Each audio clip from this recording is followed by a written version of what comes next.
Hello friends, welcome back to my YouTube channel statistics craze. मैं हूं आपकी प्रियंका शर्मा। इस वीडियो में हम बात करने वाले हैं, जैसे आप सभी को पता है एएमयू एमएससी स्टैटिस्टिक्स का एंट्रेंस एग्जाम का रिजल्ट आ चुका है, लेकिन अभी तक काउंसलिंग शेड्यूल नहीं आया। तो आज हम उसी बारे में बात करने वाले हैं कि काउंसलिंग में किस किस डॉक्यूमेंट की नीड रहेगी। फुल डिटेल वीडियो है, तो प्लीज़ वीडियो को अच्छे से देखें और अच्छे से समझ लें कि आपको क्या क्या डॉक्यूमेंट्स की नीड रहेगी। So now let's start the video. But video को शुरू करने से पहले जल्दी से जाके वीडियो को लाइक करें और चैनल को सब्सक्राइब करें। तो जो लोग एएमयू एमएससी में एडमिशन लेना चाहते हैं उनको बता दिया जाए कि स्टैटिस्टिक्स के 7 डिपार्टमेंट में 2 कोर्सेज और हैं। एक है ऑपरेशन रिसर्च और दूसरा है डेटा साइंस। डेटा साइंस का ये दूसरा ही सेशन है अभी 22 to 23। इससे पहले डेटा साइंस का एक ही सेशन हुआ है अभी केवल। ठीक है, अभी हम सबसे पहले बताते हैं कि एमएससी स्टैटिस्टिक्स की एलिजिबिलिटी क्राइटेरिया क्या है, नंबर ऑफ सीट्स क्या है, वही हम ऑपरेशन रिसर्च में बताएंगे।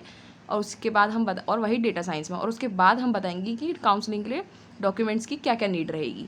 तो चलिए वीडियो को शुरुआत करते हैं।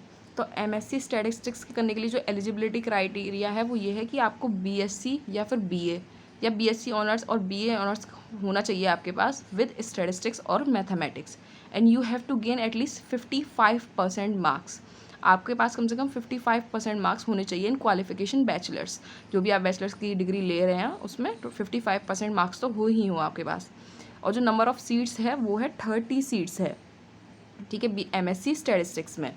अब बात करते हैं MSc operation research. MSc operation research में बीएससी, बीए और बीएससी ऑनर्स और बीएससी बीए ऑनर्स होना चाहिए विद स्टैटिस्टिक्स और मैथमेटिक्स, और इसमें भी आपके पास 55% एग्रीगेट मार्क्स होने ही चाहिए, ठीक है, एमएससी ऑपरेशन रिसर्च के लिए भी। लेकिन number of seats operation research में सिर्फ 15 सीट्स हैं, आपको ध्यान देना, इसमें 15 सीट्स है और उसमें 30 सीट है एमएससी स्टैटिस्टिक्स में। अब बात करते हैं एमएससी डेटा साइंस की, जो कि नया ही कोर्स है अभी हमारे department of statistics and operation research में। तो देखिए, एमएससी डेटा साइंस के लिए आपके पास बीटेक का डिग्री भी होना, बीटेक का डिग्री हो, या फिर बीई का डिग्री हो, या बी आर्क का, या फिर बीए हो, बीएससी, बीसीए, बिट, पर वो रिकोगनाइज्ड यूनिवर्सिटी से होना चाहिए किसी भी, ठीक है, and with 55% marks in aggregate. और वही जो अभी दोनों कोर्सेज में ही था एग्रीगेट का कि 55% मार्क्स होना चाहिए, वही इसमें रखा है उन लोगों ने। लेकिन आपको कम at least you have to study statistics और मैथमेटिक्स। आपने स्टैटिस्टिक्स और मैथमेटिक्स पढ़ा हो कहीं ना कहीं। और नंबर ऑफ सीट इसमें 25 है, इंडियन के लिए रिजर्व्ड है, और जो 5 है वो एनआरआई के लिए, जो नॉन रेजिडेंट्स हैं इंडियन के लिए, ये 5 उन लोगों के लिए रिजर्व किया है। तो टोटल सीट्स तो 25 हैं, बट इंडियन के लिए सिर्फ 20 सीट्स हैं। अब हम बात करते हैं रिजल्ट के बारे में। जैसा आप सभी को पता है कि एएमयू एमएससी एंट्रेंस एग्जाम का रिजल्ट आ चुका है, ठीक है। तो उसमें भी सबसे पहला लिस्ट होगा सेलेक्टेड लिस्ट। ये उन लोगों का लिस्ट है जिसमें 100% श्योरिटी के साथ सेलेक्टेड लोग हैं, उनका रोल नंबर होगा इसमें। And the second one is chance memo. Chance memo list waiting list है simply. And the third one is special category. अब देखते हैं स्पेशल कैटेगरी में कौन कौन लोग इंक्लूड रहेंगे, ठीक है। तो सबसे पहले schedule class, scheduled tribe, backward class, children of university employ, जो लोग यूनिवर्सिटी में काम करते हैं, ठीक है, एम्प्लॉय हैं वहाँ के, उन लोगों के चिल्ड्रन भी स्पेशल कैटेगरी में इंक्लूड रहेंगे। एंड चिल्ड्रन ऑफ एलुमनाई, जो लोग पहले वहाँ पढ़ चुके हैं यूनिवर्सिटी में, उनके चिल्ड्रंस भी स्पेशल कैटेगरी में इन्वॉल्व रहेंगे। And children of central government employ recently posted transfer to Aligarh. इसका मतलब ये है कि जो लोग सेंट्रल गवर्नमेंट एम्प्लॉय हैं, बट ये ध्यान रखिएगा कि जो रिसेंटली पोस्टेड हो अलीगढ़ में, या फिर ट्रांसफ़र हुआ हो अलीगढ़ में, अलीगढ़ से अगर बाहर कोई सेंट्रल गवर्नमेंट एम्प्लॉय है और उसके किसी चिल्ड्रन ने यहाँ दिया है, तो वो स्पेशल कैटेगरी में नहीं होंगे, ठीक है। फिर उसके बाद है फिजिकली चैलेंज्ड। जो लोग फिजिकली चैलेंज्ड हैं उन लोगों के लिए भी स्पेशल कैटेगरी है। And NCC cadet with A, B और सी सर्टिफिकेट, ए ग्रेड से सर्टिफिकेट हो, या बी से, या फिर सी सर्टिफिकेट से। And outstanding sportsman. अब बात करते हैं हम काउंसलिंग के डॉक्यूमेंट्स के बारे में, कि काउंसलिंग में क्या क्या डॉक्यूमेंट्स रिक्वायर्ड हैं और क्या क्या डॉक्यूमेंट्स की नीड रहेगी। क्योंकि आपको पता है भी, लेकिन काउंसलिंग तो अभी स्टार्ट हुई नहीं है क्योंकि अभी डेट कोई आया नहीं है, शेड्यूल नहीं आया उसका। तो सबसे पहले डॉक्यूमेंट्स के बारे में देख लेते हैं।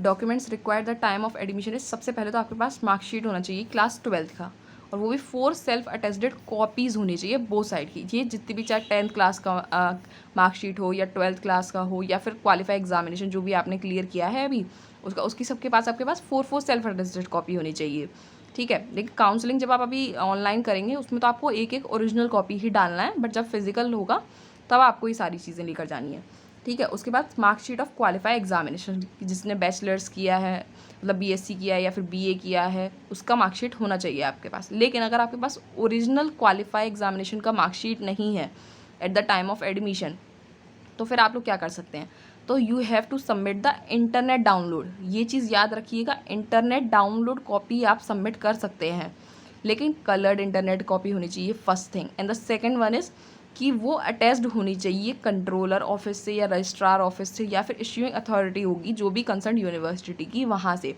क्योंकि जैसे कि आपको पता होगा कि बहुत सी यूनिवर्सिटीज़ की जब तक ये एंट्रेंस एग्ज़ाम होते हैं, एडमिशन प्रोसेस होता है, वहाँ के रिजल्ट नहीं आते हैं, ठीक है। क्योंकि ये चीज़ मेरे साथ भी हो चुकी है, इसीलिए मैं आपको अच्छे से बता रही हूँ कि मेरी भी मार्कशीट नहीं आई थी बीएससी की। जब मैं एडमिशन ले रही थी मास्टर्स इन स्टैटिस्टिक्स में अलीगढ़ मुस्लिम यूनिवर्सिटी में, तो मेरे पास भी मार्कशीट नहीं थी। तो मैंने क्या किया था कि इंटरनेट डाउनलोड मार्कशीट ली थी। वो मैं आपको वीडियो के लास्ट में अपनी मार्कशीट शो कर दूँगी कि वहाँ का स्टैम्प कैसे था, ठीक है। तो मैं आगरा यूनिवर्सिटी से मैंने बीएससी किया है, तो मैंने वहाँ जाके आगरा यूनिवर्सिटी जाके वहाँ के कंट्रोलर से उसको अटैस्ट कराया था, ठीक है। और आपको एक चीज़ और याद रखनी है कि जब जिस दिन आप आगरा यूनिवर्सिटी जा रहे हैं, आपके पास उसी सेम डे का और सेम डेट का आपके पास कॉपी होना चाहिए इंटरनेट डाउनलोड, क्योंकि वो यूनिवर्सिटी वाले फिर उसको वैलिड नहीं मानते हैं कि आप किसी और दिन का पहले से निकलवा के रख लें और जा किसी और दिन रहें। ऐसा नहीं होगा, जिस दिन आप जा रहे हैं वहाँ उसी दिन का कॉपी आपके पास होना चाहिए, ठीक है। और इसी के साथ आपको इंटरनेट डाउनलोड कॉपी तो करना ही है जो कि अटैच्ड हो कंट्रोलर से या रजिस्ट्रार से या इशूइंग अथॉरिटी से, ठीक है, यूनिवर्सिटी का वो भी, ठीक है। ये नहीं कि आप जिस कॉलेज में पढ़ रहे हैं वहाँ से नहीं, उस यूनिवर्सिटी जो भी अटैच्ड यूनिवर्सिटी होगी वहाँ से, उस यूनिवर्सिटी से कराना है आपको, ठीक है। और उसके साथ साथ आपको एक अंडरटेकिंग भी वहाँ सबमिट करना है। काउंसलिंग में भी, ऑनलाइन काउंसलिंग करेंगे आप, उसमें भी आपको ये सारी चीज़ें डालनी है, ठीक है। अंडरटेकिंग करना है, इसका परफॉर्मा भी मैं डिस्क्रिप्शन में दे दूँगी आपको, आप वहाँ से डाल सकते हैं। और इसके बाद आपके पास होना चाहिए transfer certificate, migration certificate original होना चाहिए और करेक्टर सर्टिफिकेट होना चाहिए। अब मैं आपको डिफरेंस बता दूँ ट्रांसफ़र और माइग्रेशन सर्टिफिकेट में, ठीक है। क्योंकि ट्रांसफ़र सर्टिफिकेट होता है जो जिस भी कॉलेज में आप पढ़ रहे हैं वहाँ से जो आपका ट्रांसफ़र हुआ है, बट माइग्रेशन सर्टिफिकेट होता है किसी भी दूसरी यूनिवर्सिटी से आप किसी और यूनिवर्सिटी में जब आप ट्रांसफ़र करते हैं, तो ये माइग्रेशन होता है वो, ठीक है। जैसे मैं आगरा यूनिवर्सिटी से मैंने अपना बीएससी किया था, उसके बाद मैंने अलीगढ़ मुस्लिम यूनिवर्सिटी से अपना मास्टर्स किया, तो मेरा माइग्रेशन सर्टिफिकेट भी लगा था, ठीक है। तो आपको ये ध्यान देना है, आपके पास ट्रांसफ़र भी होना चाहिए, माइग्रेशन भी होना चाहिए। ऑनलाइन काउंसलिंग में मेरे पास ट्रांसफ़र ही था, बट जब फिजिकल हुआ तो मुझे दोनों चीज़ें मांगी उन लोगों ने, ठीक है। तो माइग्रेशन आपको यूनिवर्सिटी से मिलेगा, अब तो ऑनलाइन निकल आता है, ठीक है। और ट्रांसफ़र कॉलेज से होगा। अगर आपके पास original at the time of counselling अगर आपके पास माइग्रेशन या ट्रांसफ़र करेक्टर सर्टिफिकेट नहीं है, तो इसका भी एक अंडरटेकिंग है, ठीक है। उसका परफॉर्मा दे रखा है, आप उसको सबमिट कर सकते हैं उसके बिहाफ पे, बट जब फिजिकल होगा तो आपको ये सारी चीज़ें ओरिजिनल तो सबमिट करनी ही होंगी, ठीक है। अब इसके बाद होगा आपका बर्थ सर्टिफिकेट हो या फिर सर्टिफिकेट हो क्लास 10th का। 5 कलर फोटोग्राफ्स होने चाहिए विद वाइट बैकग्राउंड, ठीक है। याद रखना है वाइट बैकग्राउंड ही हो, और जो आपने एडमिशन टाइम पे जो फॉर्म में डाला होगा फ़ोटो, वही फ़ोटो होगा तो ज़्यादा बेटर रहेगा, ठीक है। फिर उसके बाद 2 सेल्फ एड्रेस्ड एनवेलप भी होने चाहिए विद स्टैम्प ऑफ 22 रुपीज़। ये 22 रुपीज़ के स्टैम्प आपको किसी भी पोस्ट ऑफिस से मिल जाएंगे। अगर आप स्पेशल कैटेगरी में आ रहे हैं तो प्लीज़ आपके पास सर्टिफिकेट भी होना चाहिए, जिस भी कैटेगरी में आप इंक्लूड हो रहे हैं, जिस भी से आप बिलोंग कर रहे हैं, आपके पास स्पेशल कैटेगरी का सर्टिफिकेट हो। और आपके पास 2 अंडरटेकिंग होनी चाहिए प्लेन पेपर के, एक तो आपके खुद के बिहाफ पर, दूसरा आपके पेरेंट्स के बिहाफ पर कि आप रैगिंग में कभी भी इंक्लूड नहीं होंगे, ठीक है।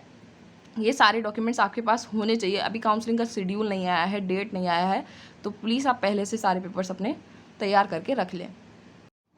तो मार्कशीट पे जो वो लगेगा, आपका स्टैम्प लगेगा कंट्रोलर से या फिर रजिस्ट्रार से, वो इस तरीके का स्टैम्प होगा, ठीक है। तो मैंने तो आगरा यूनिवर्सिटी से लगवाया था, तो मेरा ये स्टैम्प था, ठीक है, ये वैलिड था। और आपको 3 ईयर की निकलवानी है मार्कशीट अपनी, ठीक है। First year, second year and third year, 3 year की मार्कशीट होनी चाहिए आपके साथ, और उस पर ये वाले स्टैम्प होने चाहिए, ठीक है। मैं आपको स्टैम्प इसीलिए दिखा रही हूँ क्योंकि मेरे से एक बार गड़बड़ हो गई थी। मैं पहले खाली ये रिजल्ट शोन ऑन वेबसाइट वाली ये लगवा कर आई थी स्टैम्प वहाँ से, जो ये वैलिड नहीं थी क्योंकि मैं पहले दिखा आई थी वहाँ, तो इसलिए ये वाली स्टैम्प कंपलसरी है, ये वाली स्टैम्प आपके पास होनी चाहिए। अगर आपको ये वीडियो अच्छी लगी और यूज़फुल हो आपके लिए, तो please like the video and subscribe to my channel. Thank you.